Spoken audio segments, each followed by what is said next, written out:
Le journal de la ville, le premier magazine de l'information provinciale.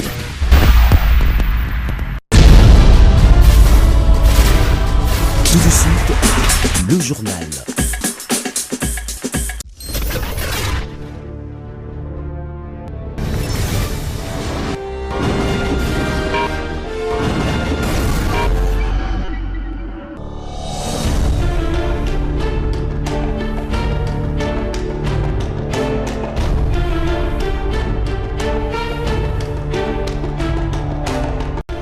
Bienvenue à cette nouvelle édition du Journal de la Ville, mesdames et messieurs. Voici les sommaires. Grogne des travailleurs, cité par la retenue de 5% sur les salaires des travailleurs des établissements publics affiliés à la Caisse nationale de sécurité sociale CNSS.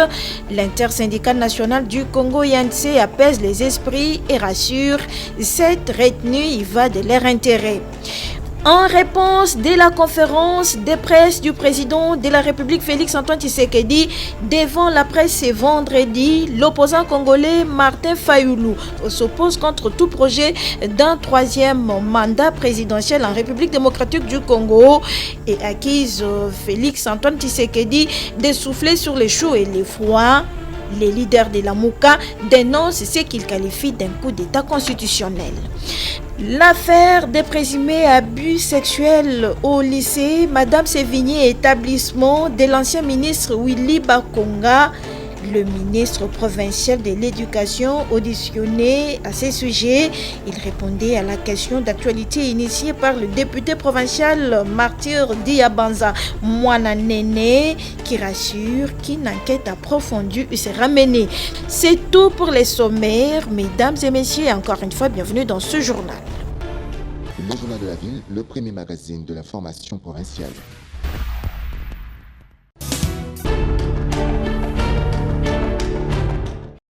À Fadenhouse à Kinshasa, Gombe, le coordonnateur de la Mouka et président du parti politique Engagement pour la citoyenneté et le développement SID, Martin Fayulu Madidi, était devant la presse ce vendredi 8 mai 2026 en réaction à la récente sortie médiatique du président de la République Félix-Antoine Tshisekedi Tshilombo.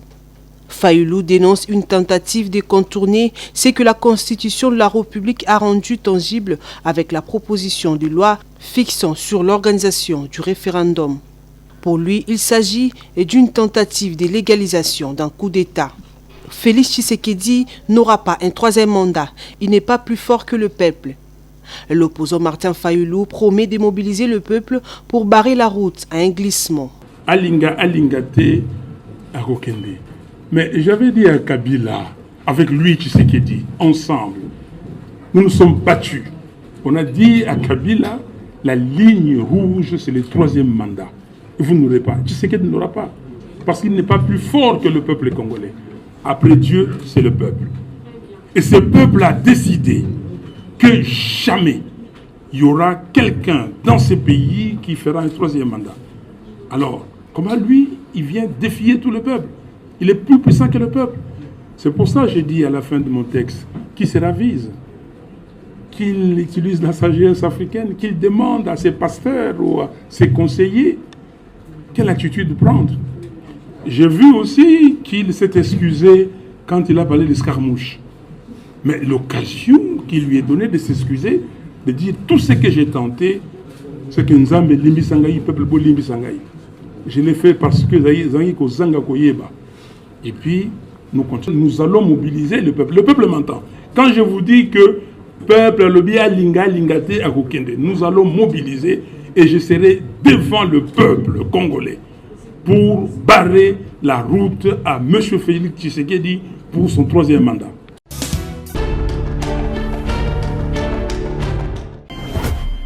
Face à la situation sécuritaire instable dans quelques communes dans la ville de Kinshasa, le gouverneur Daniel Bumba ainsi que le bourgmestre des communes sont appelés à assumer pleinement leurs responsabilités en itinérance Ce jeudi 7 mai 2026, le vice-premier ministre, ministre de l'Intérieur, Sécurité, décentralisation et affaires coutumières Chabani Luko Biango Jacquemin a présidé à Ndjili une réunion du comité provincial des sécurités élargie aux comités locaux des sécurités des 4 communes sur 5 que compte le district de la Tchangou, notamment Ndjili, Massina, Kimbanteke et Ntele. Avec un ton ferme, le vice-premier ministre Chabani a interpellé les autorités urbaines sur leur manière de gérer les questions sécuritaires à Kinshasa, notamment après les récentes attaques enregistrées à la paroisse Saint-Théophile de Kimbanteke ainsi qu'à la paroisse protestante de la 23e communauté évangélique au Congo. Il y a une tendance dans la ville de Kinshasa à faire croire que la sécurité n'est pas l'affaire de la ville-province de Kinshasa. Et ça, c'est très mal. C'est irresponsable et ça fait partie de toutes les conséquences de l'insécurité qu'on n'arrive pas à gérer. On ne tient pas des comités de sécurité au niveau de la province et ça a un impact sur les communes, sur les quartiers. Aucune coordination dans la question de sécurité. Et si on n'a pas tous le même sentiment de cette menace, de ces inquiétudes, c'est que parmi nous, il y a des irresponsables. Et on ne peut plus continuer comme ça. Avez-vous pris des mesures? Êtes-vous conscient de toutes ces menaces? Pourquoi subitement 2 églises se font attaquer pratiquement de la même manière? Ça ne vous interpelle pas? Ou bien vous attendez que le président de la République prenne ça en charge? Pourquoi vous a-t-il donné les responsabilités que vous avez? Qu'est-ce que vous en faites? Faut-il qu'un ministre de l'Intérieur laisse toutes les autres provinces pour venir s'en occuper? Pendant qu'on vous a désigné, on vous a responsabilisé. On va le faire combien de fois? Et si on le fait dans toutes les provinces, finalement on ne s'occupera pas d'autre chose.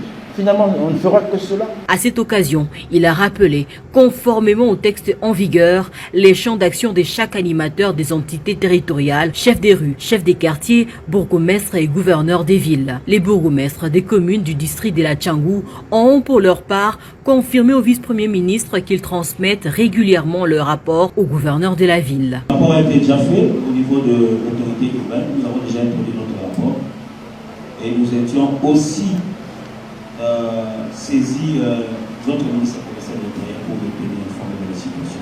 Cette rencontre a permis au vice-premier ministre de souligner la nécessité d'une tenue régulière des réunions de sécurité, tant au niveau provincial que communal, afin de disposer des cadres appropriés pour un véritable diagnostic et une prévention efficace de menaces sécuritaires.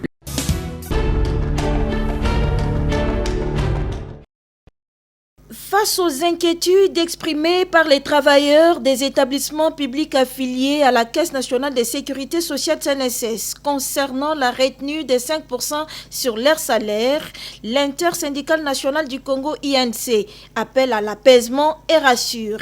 L'opération est légale, elle s'inscrit dans l'intérêt même des travailleurs et va permettre à garantir leur vieux jour. Fidèle Kiyangi Matangila, président de l'intersyndicale nationale du Congo, au cours d'une conférence de presse tenue ce vendredi 8 mai 2026 à Kinshasa, immeuble Marie, Reine de la Paix. Faute d'informations préalables, la retenue des cotisations sociales opérées sur leur salaire a suscité des remous et des tollés. Face à cette situation, quelque peu confuse du fait du déficit d'informations, pour ces travailleurs, à l'issue de sa réunion extraordinaire tenue à son siège le mardi 6 mai 2026, l'intersyndicale nationale du Congo tient à rassurer aux travailleurs concernés sur le caractère légal des retenues opérées sur leur salaire pour que cela ne puisse pas donner lieu à des interprétations erronées car le régime est désormais contributif tant à la CNSS qu'à la CNSAP. L'intersyndicale nationale du Congo tient à réitérer à ces travailleurs de la nécessité de se faire affilier à la CNSS pour garantir leur vieux jour. En plus de cette retenue de 5% opérée sur les salaires des travailleurs, le gouvernement de la République apportera une quote-part patronale de 10% pour renforcer leurs cotisations sociales et c'est au bénéfice des travailleurs, poursuit le président national de l'INC. La quote-part patronale de 10% est à charge du gouvernement. L'intersyndicale nationale du Congo promet d'éveiller au bon déroulement de cette opération et d'en suivre chaque étape. L'intersyndicale nationale du Congo va veiller à la dynamique lancée par l'État employeur à travers ses retenues pour leur heureuse opérationnalisation au grand bonheur des travailleurs. Les travailleurs concernés seront immatriculés et identifiés par la CNSS. Une vaste campagne de sensibilisation sera également lancée sur toute l'étendue du territoire national afin d'expliquer l'importance de cette mesure et ses avantages à long terme.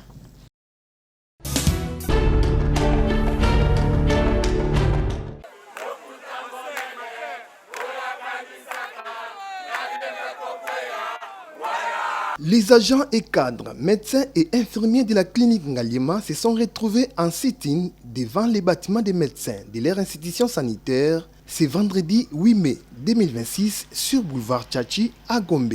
Ces personnels de la clinique Ngaliema en colère dénoncent une spoliation d'après eux de leur espace abritant l'immeuble où vivent les médecins et leurs familles par les sœurs religieuses de la congrégation des franciscaines. Ils ont même bloqué la route. Bayako kuta mabele oyo balobi sol sous-sol ezali ya nani lokola ezali ya leta ya faci ayoka azwa décision ya mbangu kwete biso na bango tosilana.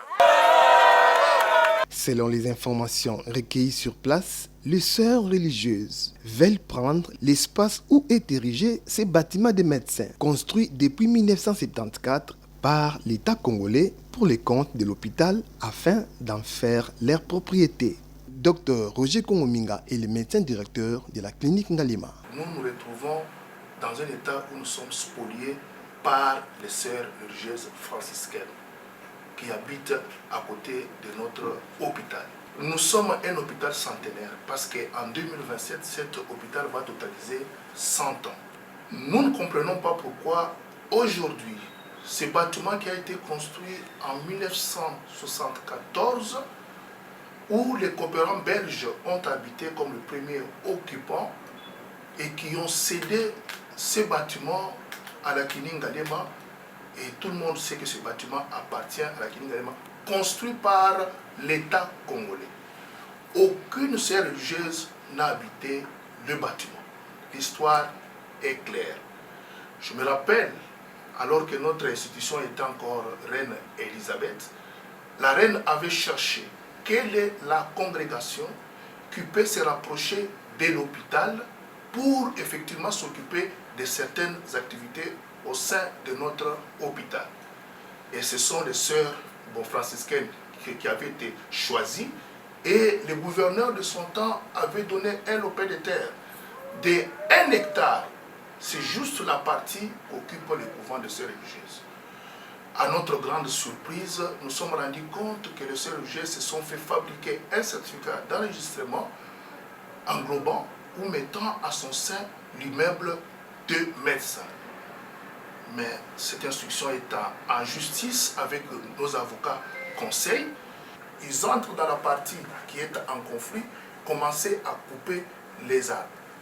Comme si tout ce qu'elles sont en train de faire ne suffisait pas. Aujourd'hui, les sœurs religieuses ont construit une salle de fête dans l'enceinte de la clinique Ngaliema. Et la nuit, c'est du bruit. Et ça dérange le malade. Nous n'acceptons pas. Le message que moi je lance aujourd'hui, c'est d'abord au personnel de la clinique Ngaliema de ne pas aller vers les sœurs religieuses. Mais nous devons revendiquer ce qui nous appartient. Ce même message, je lance à nos révérentes. S'il vous plaît, cessez les velléités expansionnistes d'occupation illégale de ce qui ne vous appartient pas. À l'État congolais de défendre son patrimoine. L'affaire est en justice pour une solution définitive.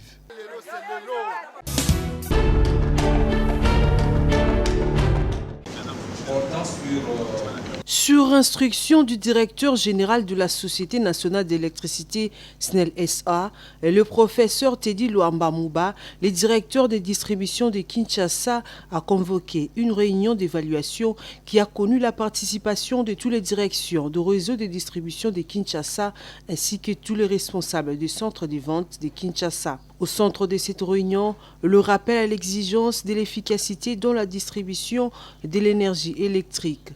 En d'autres termes, établir l'équilibre entre l'électricité vendue et l'argent encaissé. Toute facture générée devra être effectivement distribuée et chaque paiement doit être retracé. Au courant de cette réunion, les 36 CVS et leurs directions respectives ont été évalués. Pour ces premiers trimestres, les directions de Kin Nord viennent en tête du classement. Centre des affaires et les CVS Massina trônent à la tête des 36. Disons, aujourd'hui, nous sommes venus essentiellement pour faire une évaluation de résultats commerciaux. Deuxièmement, il y avait essentiellement quelques recommandations en rapport avec la façon dont on s'attendait à ce que les équipes puissent travailler pour produire les résultats. C'est chaque trimestre que nous allons commencer à faire cet exercice-là, d'évaluer les résultats commerciaux de toutes les entités opérationnelles, les 36 services de la ville de Kinshasa. Vous étiez à l'intérieur, vous avez vu, on a cité du plus performant au moins performant, échanger les expériences et surtout améliorer les services à la clientèle. On est en train d'y travailler. C'est vrai qu'il y a beaucoup de difficultés sur le terrain. C'est cet exercice-là qu'on est en train de faire. Donc, en évaluant les CVS, chacun, ceux qui sont faibles, relèvent les difficultés rencontrées sur le terrain. C'est avec ces éléments que nous allons remonter l'information à la haute hiérarchie, de manière à trouver des solutions pour que tout le monde se retrouve au même pied d'égalité et améliorer l'image des marques de l'entreprise vis-à-vis de la clientèle. Dorénavant, une évaluation trimestrielle des directions et CVS est prévue. C'est là dans le but de redynamiser le service, équilibrer l'énergie distribuée et les recettes équilibrées et évaluer les performances de chaque entité. Quelques participants ont livré leur impression à l'issue de cette rencontre. Ce sont les impressions de très grande satisfaction dans la mesure où ces évaluations permettent à ce que nous puissions situer les niveaux de performance de nos différentes entités, tant sur le plan commercial que technique, pour voir où sommes-nous, où allons-nous et sur quelle trajectoire nous devons nous projeter pour améliorer les agrégats, tant du côté commercial que du côté technique.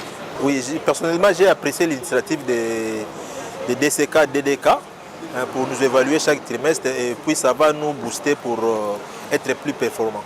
À Massina Petro Congo, pour ces premiers trimestres, personnellement, je me dis très satisfait parce que j'ai eu une évolution positive partant du mois de janvier, février, bien que je n'ai pas encore atteint les 50% voulus, mais du moins d'une manière progressive, je suis satisfait.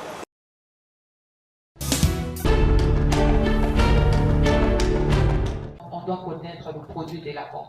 Faire accéder les entrepreneurs issus de l'Association pour la salubrité des entrepreneurs du Congo ASEC dans un système bancaire meilleur afin qu'ils bénéficient de crédits et des conseils en gestion. Tel est l'objectif de ces partenariats scellés entre la FESBank et ASEC.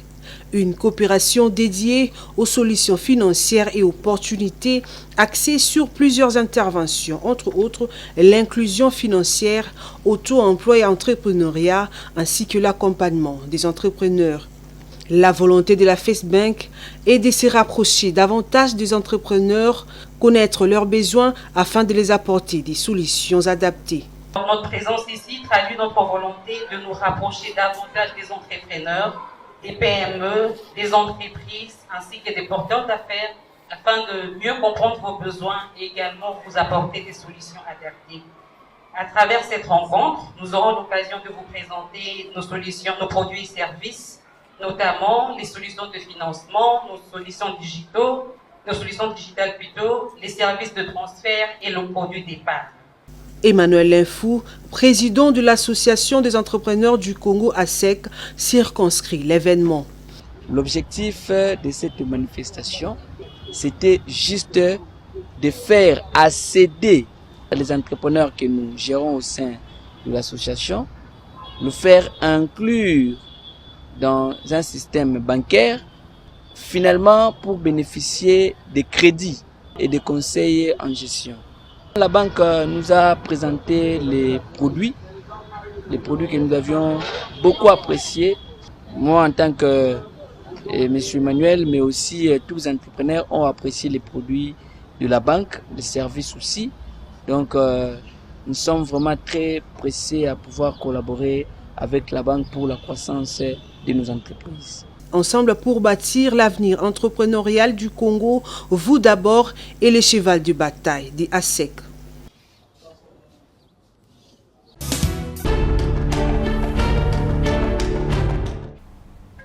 Monsieur Galouf. Monsieur le DG. Kobongisa bilo na biso esengesa na lombango. Na banjete tukoke banzela mokuse pona kokima lenteur. Moninga na ngai Bokar. Aza na kompani moko elenda na misala ya bongo. DG. Omoni te ke za malamu to lancer appel d'offre pour la transparence. Na kuku ekozala malamu te pona ba candidat nyonso. Ngalouf. DG. Nayebi ete procédure eza bongo. Mais tokoki kolekisa ntango te mpona kozelaka-zelaka.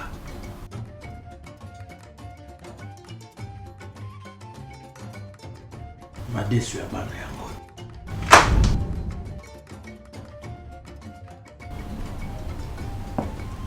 Kanisa moninga na ngai Bokar. Bopesa ye marché wana.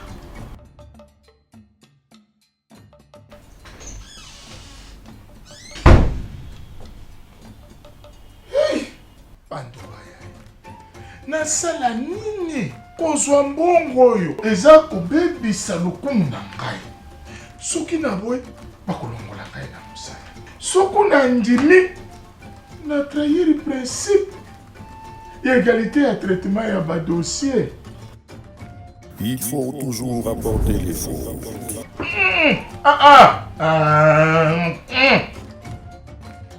Monsieur l'inspecteur, nazali na ba preuve oyo eza kolakisa tentative ya corruption to kanyaka mpona makambo oyo etali kopesa bamarché ya kobongisa babiro. Likambo eleki kuna. DG Bodo apesi ngai enveloppe oyo abina pesa marché wana na moninga na ye po aleka na appel d'offre te.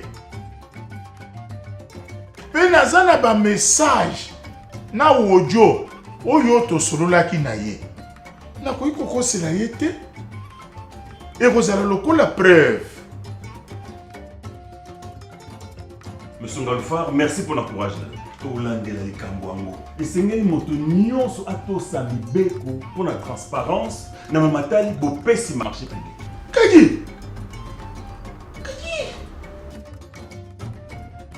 Monsieur le DG, nous avons rappelé que Mbe bato infraction nyonso esalemi na mamatali passation à marché public et tout mbonango ezali mbalami balé koleka oyo mobeko to code pénal elingela.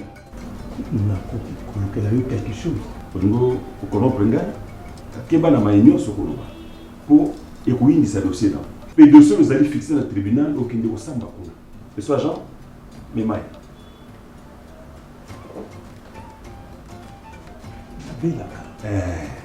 Bobela kaka. Agent ya leta nyonso azali na itinda ya koboya kanyaka po misala ya mbula matadi etambola malamu po na bato nyonso. RMP.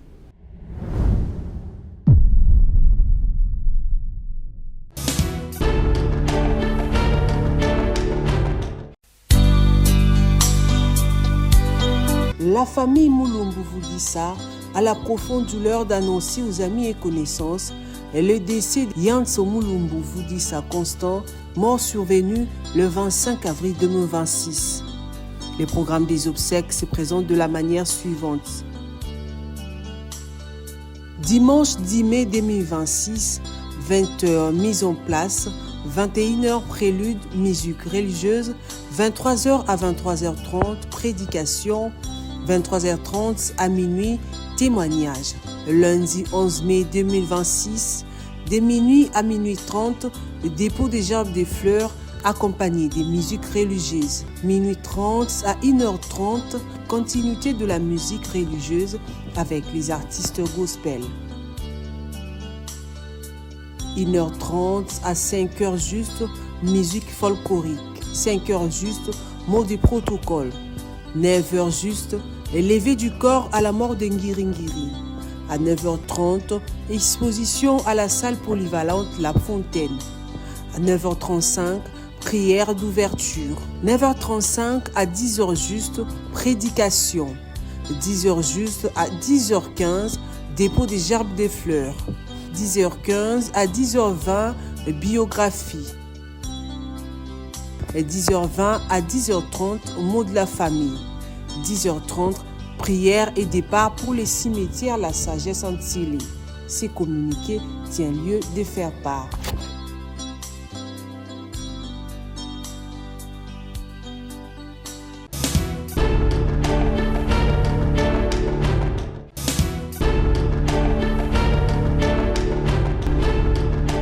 Nous sommes arrivés à la fin de ce journal de la ville, mesdames et messieurs.